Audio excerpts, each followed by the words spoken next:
What up, world? So I saw Planes, Fire and Rescue. It's the sequel to last year's Planes. It's a spin-off of Cars, but it's not made by Pixar. But it is the closest thing to a Pixar movie we're gonna get this year. It stars the voices of Dane Cook, Julie Bowen, Stacy Keach, Cedric the Entertainer, Ed Harris, Regina Hall. Yeah, I mean, you got your cameos like Brent Musburger.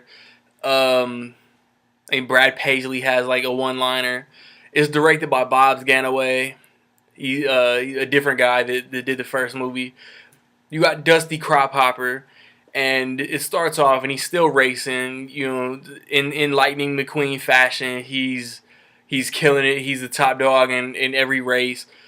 Um, and then he suffers an injury, so he's the hot shot who doesn't want to come to terms with maybe he's done racing. So he does something that leads to the town he's in catching on fire, and another turn of events leads to him being the only answer to get his town recertified for a festival that's coming up or something like that. And then he has to go to another town, get trained by Ed Harris, and then come back and get certified and get save the town basically. That's it as far as story goes. They as soon as there's like a title card or whatever, and as soon as it comes on, it says that it's a tribute to the firefighters, first responders.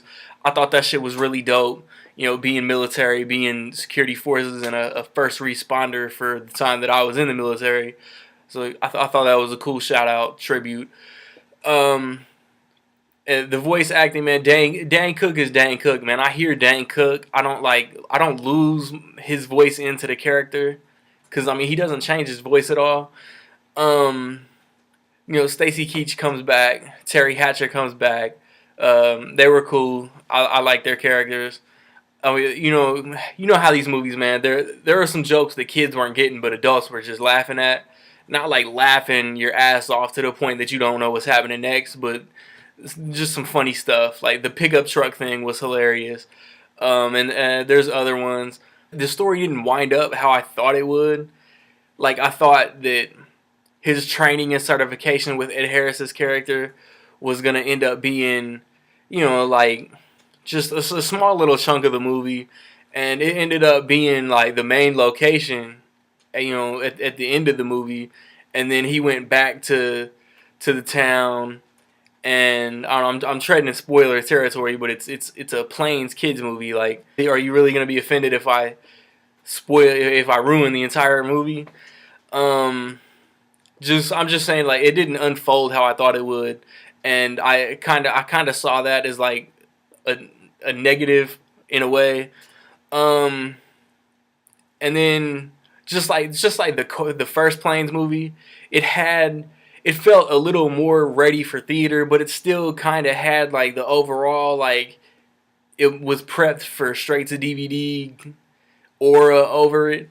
Um, and then also, just like the first movie, um there were times where I'm paying attention, but the movie's running kind of dry, and for a movie that only runs an hour and 20 minutes, there really shouldn't be any parts that I'm just sitting there waiting. Um, but at the same time, I did feel like it was a stronger movie than the first one, which is weird to say. Um, so I will say that, in my opinion, man, Planes, Fire and Rescue is straight. If you like the first one, if you like cartoons like I do, like you can enjoy it. But it's like it's not competing with Mr. Peabody and Sherman, with a Rio 2, with a How to Train Your Dragon 2, the Lego movie of earlier this year. Just like last year, it's the weakest theatrically released cartoon at the point of its release. Um, did you see Planes 2? Did you like it? Are you a fan of this series? I mean, look out for my sex tape review coming, Hercules review, Lucy review, all on the way. That'll close out July, and then August. You know what I mean? Y'all know where I be at, man. Peace.